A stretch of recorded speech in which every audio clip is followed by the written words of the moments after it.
Good morning to all of you. How are you all? All are safe? Stay home beta. Stay home, stay safe. Again I am telling you, इस chapter में आपको कोई बहुत ज़्यादा दिक्कत नहीं आएगी. आपको मैंने जो दो तीन पॉइंट्स लिखाए हैं बस वही आपको याद करने हैं.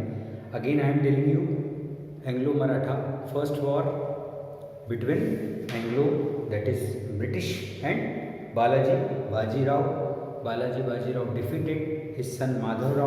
He came second affected. Third में तो पूरा मराठा धीरे धीरे उन्होंने अपने अंडर में ले लिया. Now the importance of subsidiary alliances. अगर आप ध्यान से देखें, अलायंस का मतलब होता है जोड़ या घटक, जिसको आप कहते हैं मिलके बनाना, ग्रुप. अलायंस ग्रुप आप कह सकते हैं जैसे पार्टी होती है ना, 3 पार्टियों ने मिलकर, 4 पार्टियों ने मिलकर, पॉलिटिकल पार्टियों ने मिलकर सरकार बनाई, तो वो जो मिक्सचर होता है वो अलायंस कहलाता है.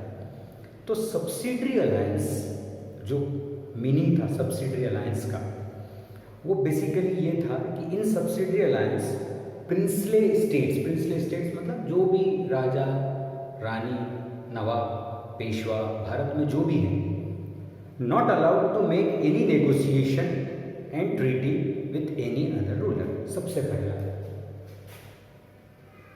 Not allowed to make treaty,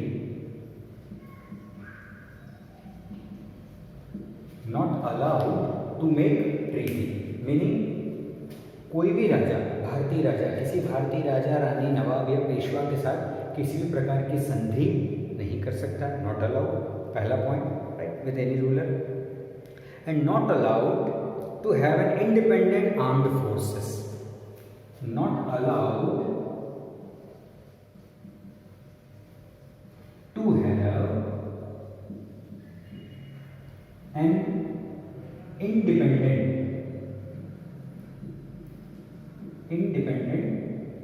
army. Independent army means कोई भी राजा अपनी स्वयं की स्वतंत्र आर्मी नहीं रख सकता है. उसको एक हिस्से में, अपने आर्मी के एक हिस्से में ब्रिटिश आर्मी को रखना पड़ेगा, ब्रिटिश ट्रुप को रखना पड़ेगा. चाहे वो 100 हो सकते हैं, 50 का ग्रुप हो सकता है, 100 का हो सकता है, 500 का हो सकता है. उनको पैसा भी देना पड़ेगा, उनको खाना पीना सैलरी देना पड़ेगी और अपने साथ अपने फोर्स में रखना पड़ेगा. ध्यान देना, सब्सिडरी अलायंस पहला, not allowed to make treaty. पहला तो not allowed to make treaty, हमको ट्रीटी नहीं करनी किसी के साथ, किसी भी देश, किसी भी राजा के साथ. कोई भी भारतीय राजा नहीं कर सकता है ट्रीटी, कोई संधि नहीं कर सकता है. और दूसरा, not allowed to have an independent army. और कोई भी राजा, कोई भी नवाब, कोई भी पेशवा, कोई भी रानी अपनी स्वतंत्र आर्मी नहीं रख सकती. अगर स्वतंत्र आर्मी नहीं रखती है, इसका मतलब उनको एक टुकड़ी अपनी आर्मी में ब्रिटिश आर्मी की जोड़ना पड़ेगी. अलायंस है ना, जोड़ना पड़ेगी. दूसरा, उनको खर्चा, उनको सैलरी है ना, उनको सब देना पड़ेगा. सो इसका एग्जाम्पल था, जैसे आपके इसमें दिया है बुक में, नवाब ऑफ अवध के जो नवाब थे, was forced to give her half of his territory to the company in 1801. जब नवाब ने मना कर दिया कि भाई मैं तो ट्रीटी भी करूंगा किसी दूसरे राजा के साथ और आपकी आर्मी भी नहीं रखूंगा, तो पनिशमेंट था कि यदि आप ट्रीटी करते हैं और आर्मी नहीं रखते हैं ब्रिटिश की, तो आपकी कुछ हिस्सा, कुछ टेरिटरी हमारे कब्जे में आ जाएगी. तो 1801 में एक पहला एग्जाम्पल उन्होंने बताया कि यदि किसी ने हमारी बात नहीं मानी तो हम उसकी ये एरिया अपने कब्जे में ले लेंगे. And they have taken.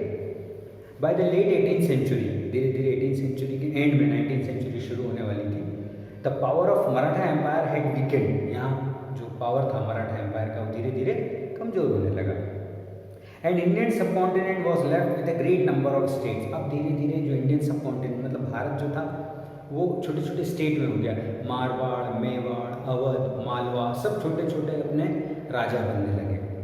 So many rulers accepted the offer of protection bye Wellesley. Wellesley governor general था, उसने कहा कि यदि आपको दूसरे राजा से बचना है, क्योंकि एक राजा दूसरे राजा पे जनरली हमला करता ही है अपनी टेरिटरी बढ़ाने के लिए, एनेक्सेशन करने के लिए, जोड़ने के लिए, तो उन्होंने कहा हम ब्रिटिश आर्मी आपको देंगे प्रोटेक्शन के लिए। तो हर राजा ने धीरे धीरे धीरे ब्रिटिश को अपनी आर्मी में मिलाना शुरू करा। That was a great mistake. यहाँ बहुत बड़ी गलती करी। क्या गलती हुई कि धीरे धीरे धीरे राजाओं ने अपने हाथ दोनों ब्रिटिश के हाथों में सौंप दिए, और कहीं ना कहीं जो भारतीय राजा थे दे हैव बिकम पपेट। किसके पपेट हो गए, किसकी कठपुतली हो गए? वो ब्रिटिश के। It gave them security against attack by there neighbours. भाई मैंने आपसे कहा ना कि मैं ब्रिटिश आर्मी लेके आऊँगा, अब आप पे कोई अटैक नहीं करेगा। तो आसपास के राजा डर गए कि भाई इनके पास ब्रिटिश आर्मी है तो हम इन पर अटैक नहीं कर सकते हैं। लेकिन मैंने धीरे धीरे धीरे उस राजा के ऊपर कब्जा करना शुरू कर दिया। An Indian ruler entering into a subsidiary alliance with British would accept British forces. यदि आपने सब्सिडरी अलायंस, ये पहला पॉइंट है पेज नंबर 90, यदि आपने ब्रिटिश सब्सिडरी अलायंस पे साइन करे हैं तो आपको ब्रिटिश आर्मी को अपनी आर्मी में मिलाना पड़ेगा। Point number 1। Second, the ruler would accept a British official resident in his state. मतलब जो ब्रिटिश ऑफिसर रहेगा, 2 रहेंगे, 4 हो सकते हैं, 3 हो सकते हैं, उनका रहना खर्चा सब आपको उनको बताना पड़ेगा कि आपकी आगे की सारी प्लानिंग क्या है। Third point, next page number 20। The ruler who entered into a subsidiary alliance would not join any alliance or army with the power or declare war against any power without permission of British। वैसे अगर एक बार आपने subsidiary alliance पे sign कर दी तो आप किसी पे हमला नहीं कर सकते हो जब तक आपको ब्रिटिश पॉलिसी या ब्रिटिश राजा, जिसको आप गवर्नर या ब्रिटिश आर्मी हाँ न कहते हैं। Third, the ruler would dismiss any European other than the British, avoid employing new ones। The ruler would dismiss any Europeans other than the British। British officer को छोड़ के कोई और यूरोपियन ऑफिसर है, जैसे डच कहाँ पढ़ चुके हैं ना, डच, फ्रांस, पर्तगल, इनको वो राजा हटा सकता है, ब्रिटिश ऑफिसर को राजा नहीं हटा सकता। क्योंकि आपको मालूम है यहाँ वॉर चल रहा था किसके अंदर, यूरोपियन कंट्रीज़ में भारत को कब्जा करने के लिए ब्रिटिश, मतलब ब्रिटेन, फ्रांस, डच और पर्तगल में। तो उन्होंने कहा आप इन 3 कंट्री के तो किसी भी व्यक्ति को हटा सकते हो, लेकिन ब्रिटिश के आप किसी व्यक्ति को नहीं हटा सकते। Fourth, the ruler would let the British rule on any conflict with any other state. The ruler would let the British rule. कोई भी प्रॉब्लम होगी, किसी भी प्रकार का संघर्ष होगा, यदि राजा लड़ते हैं तो जीतने के बाद जो भी राजा वहाँ होगा उसके हाथ वो टेरिटरी नहीं है, जीतने के बाद भी वो टेरिटरी नहीं आएगी, वो टेरिटरी ऑटोमेटिकली ब्रिटिश के पास चली जाएगी। The ruler would have his state by protected company from external danger and internal disorder. स्वाभाविक है, जब आपने एक बार आपके हाथ दे दिए तो ब्रिटिश आर्मी क्या करेगी, आपको इंटरनल प्रॉब्लम से भी बचाएगी और एक्सटर्नल पावर से भी बचाएगी। मतलब धीरे धीरे धीरे आपने सारा अपना सिस्टम ब्रिटिश को सौंप दिया। कोई भी 3 पॉइंट याद रखना बेटा इसके, आप ऐसा याद रख सकते हैं। What is subsidiary alliance? बहुत सिंपल। पहला, alliance not allowed to make treaty with any other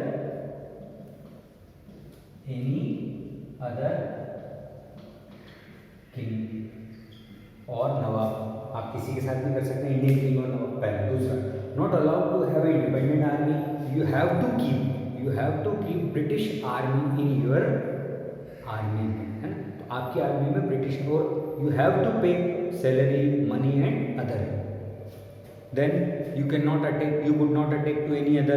Suppose you have attacked, that territory would be under the British। तो ऐसे कुछ इस प्रकार के रूल्स एंड रेगुलेशन बनाए जिससे सबसे ज़्यादा फायदा, प्रॉफिट किसको हुआ? ब्रिटिशर्स को। नुकसान किसको हुआ? इंडियंस को।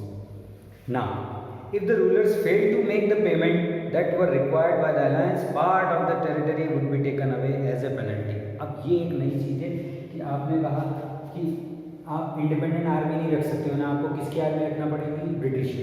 आपने यदि ब्रिटिश की आर्मी रखी है और उनको पैसा देने में यदि आप फेल हो गए, मान लो उनकी इनकम नहीं दे पाए, उनकी सैलरी नहीं दे पाए, तो आपको पेनल्टी के तौर पे आपका कुछ हिस्सा, लैंड का कुछ हिस्सा, आपकी ज़मीन का या आपके राज्य का कुछ हिस्सा ब्रिटिश अपने कब्जे में ले लेगी, because you were fail to pay the salary to the British army.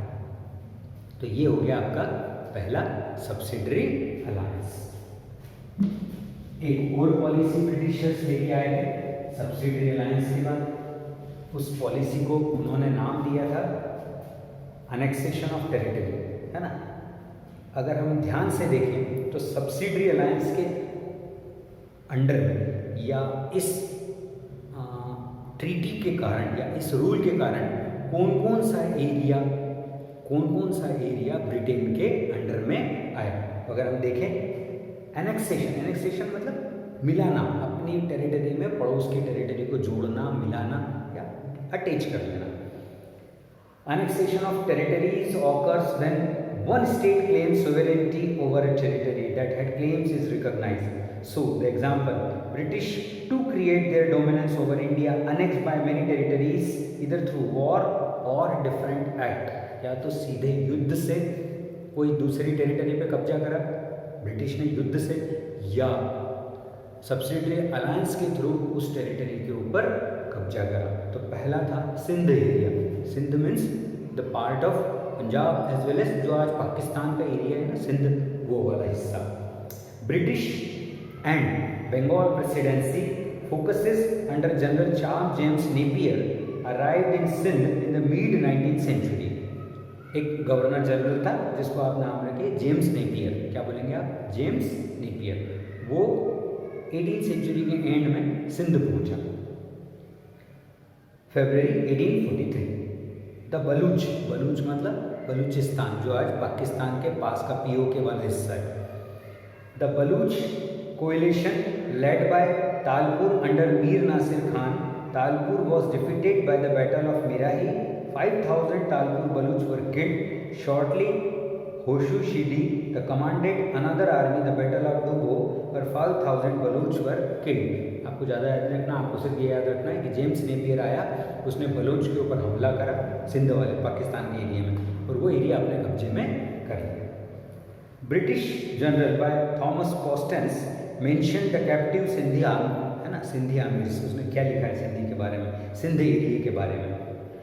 The amirs as being as prisoners of her majesty, मतलब हर मेजेस्टी मतलब गवर्नर। धीरे धीरे बलूचिस्तान के जो सिंधी थे, जो पंजाबी थे, वो सब हमारे गुलाम होते गए, हमारे नौकर होते गए। They are maintain strict seclusion and they are describe as a broken hearted and miserable man maintaining much of the dignity of fallen greatness. मतलब जो उनकी संपन्नता थी, जो उनकी इज्जत थी, वो धीरे धीरे हमारे सामने सब कम होने लगी। क्यों? क्योंकि ब्रिटिश आर्मी ने बलूच को और सिंध को अपने एरिया में ले लिया, अपने कब्जे में ले लिया। And angry complaining the unavailable sources of sorrow refusing to be comforted within weeks Charles Napier and forces occupied Sindh. फरवरी 1843 आप देख लीजिए, बड़ा सिंपल है। फरवरी 1843 James Napier attacked on Sindh. James Napier attacked on Sindh. Okay, and within a week, Sindh came under the British forces. Sindh came और बलूच, आप इसमें वो एरिया जोड़ सकते हैं, बलूच, BALOCH, जिसको आज आप बलूचिस्तान के नाम से जानते हैं, जो POK का एरिया है ना, पॉक ऑक्यूपाइड कश्मीर का एरिया है। तो अभी ये बात कर रहे हैं कि Narendra Modi wanted that PoK must be in India. ये था तो हमारे इंडिया में, जैसे जम्मू कश्मीर, जैसे हम पीओके लेने की भी बात या बलूचिस्तान लेने की भी हम बात कर रहे हैं। And after 1853 the British divided Sindh into district the part of British India Bombay presidency. और फिर ब्रिटिश ने दो हिस्से में कर दिया, बलूचिस्तान पाकिस्तान, सिंध अलग और बॉम्बे प्रेसिडेंसी अलग। पहला हो गया सिंध किसके अंडर में गया? ब्रिटिश के। क्यों? Subsidy alliance. दूसरा Punjab. 1858 under the terms of queen proclamation, proclaim मतलब घोषणा, क्वीन ने घोषणा करी कि क्वीन विक्टोरिया जो कि वहाँ की रानी थी, the Punjab along with the rest of British India came under direct rule of British crown. उसने कहा पंजाब पूरा का पूरा जो पंजाब हिस्सा है वो ब्रिटिश क्राउन के या क्वीन एलिजाबेथ के अंडर में आ गया। Delhi was transferred from northwest provinces to the Punjab in 1859. Delhi was transferred from the northwestern provinces to the Punjab in 1859. मतलब उन्होंने अपना एक हेडक्वार्टर पंजाब में भी बना लिया. The British colonial government took this action partly to punish the city for the important role of last Mughal emperor Bahadur Shah Zafar II. Last Mughal emperor जो थे 1856-57 में, यहाँ ब्रिटिश को, क्योंकि हमारा एक रिबेलियन हुआ था, याद हो आपको, जिसको आप कहते हैं प्रथम स्वतंत्रता संग्राम, भारत का पहला स्वतंत्रता संग्राम हुआ था 1857 में. उसके कुछ दिनों के बाद ब्रिटिश के हाथ से कुछ समय के लिए इंडिया निकल गया और वो किसके पास चला गया? बहादुर शाह जफर मुग़ल के पास. तो उनको, ब्रिटिश को ये लगने लगा कि शायद ये मुग़ल जो है या मुस्लिम जो हैं, यही मेन कल्प्रिट है, यही मेन कारण है जो बार बार इंडिया पे अटैक करते हैं. तो उन्होंने पंजाब में से और अवध में से मुस्लिम जितने भी रूलर थे उनको धीरे धीरे हटाना शुरू कर दिया. तो पहला आया सिंध, दूसरा 1856 में पंजाब, तीसरा अवध, जिसको आज आप उत्तर प्रदेश वाला एरिया कहते हैं, Awadh. The treaty of 1801 formed an arrangement that was very beneficial to the company. Company ने एक ऐसा अरेंजमेंट करा, एक ऐसा सिस्टम बनाया. स्वाभाविक है, कंपनी कैसा सिस्टम बनाएंगी अपने फायदे के लिए, जिसमें ब्रिटिश का फायदा हुआ. That they were able to use Awadh's vast treasuries. सबसे पहले तो उन्होंने ट्रेजरी मतलब खजाना किया, क्योंकि अवध की उस समय पॉपुलेशन अच्छी थी, बढ़िया उनके पास अनाज होता था, खूब बढ़िया उनके पास लोग थे, प्रोडक्शन अच्छा था, तो वहाँ से इनको पैसा ज़्यादा मिलता था. तो सबसे पहले उन्होंने खजाने पे हमला बोलकर अपने कब्जे में कर लिया. तो treasury was under British and repeatedly digging into them loans at reduced rates. और उनसे पैसा लेना शुरू कर दिया कम ब्याज पे. ब्याज की दर कम थी, ज़्यादा पैसा यूज़ करने लगे ब्रिटिश. धीरे धीरे धीरे अवध में पैसे की कमी होने लगी. In addition, the revenue from running Awadh armed forces brought them useful revenues while it acted as a buffer state. Subsidy alliance के थ्रू अपनी एक आर्मी, ब्रिटिश ने अपनी आर्मी किसको दी? अवध को, कि आपको इसको रखना जरूरी है और इसी के साथ साथ यू हैव टू पे, और इनको पैसे भी देना. अब ब्रिटिश का अवध का खजाना तो वैसे ही लुट चुका था कुछ नहीं. और आपको मालूम है हमारे सब्सिडी अलायंस कहती है यदि आप फेल हो जाते हैं सैलरी देने में ब्रिटिश की, तो कुछ हिस्सा अपने आप अवध का ब्रिटिश को मिल जाएगा. तो उन्होंने फ़ायदा उठाया and they capture. The nawabs were ceremonial kings busy with pomp and show but little influence over matters of state. जो अवध का नवाब था वो ना पंप एंड शो, दिखावे में ज़्यादा विश्वास रखता था. पावर कुछ था नहीं, दिखावे में ज़्यादा विश्वास रखता था. He married with more than 4 wives. उसकी 4 से ज़्यादा शादियाँ हुई थी. तो उनके खर्चे है ना, नवाबी के खर्चे, इसी में वो धीरे धीरे लुट गए.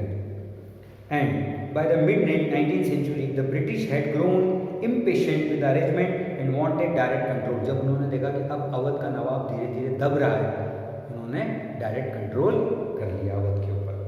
And they started looking about an excuse which descended Nawabs repeatedly. On 1st May 1816 a British proclaimed or protected was signed. There was a treaty, दोनों के बीच में साइन हुआ.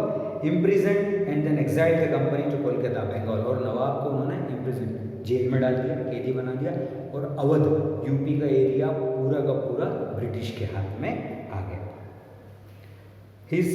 जो नवाब का लड़का था 14 years old सन ब्रिजिस कद्र सन Begum Hazrat Mahal was crown ruler. और उसके लड़के को और उसकी पत्नी को वहाँ पे क्राउन, यानी आप जब भी देखना अगर ब्रिटिश किसी को क्राउन बनाते हैं, पहनाते हैं या बिठाते हैं, इसका मतलब वो उनका पपेट होता है. And sir Henry Lawrence killed in the hostilities.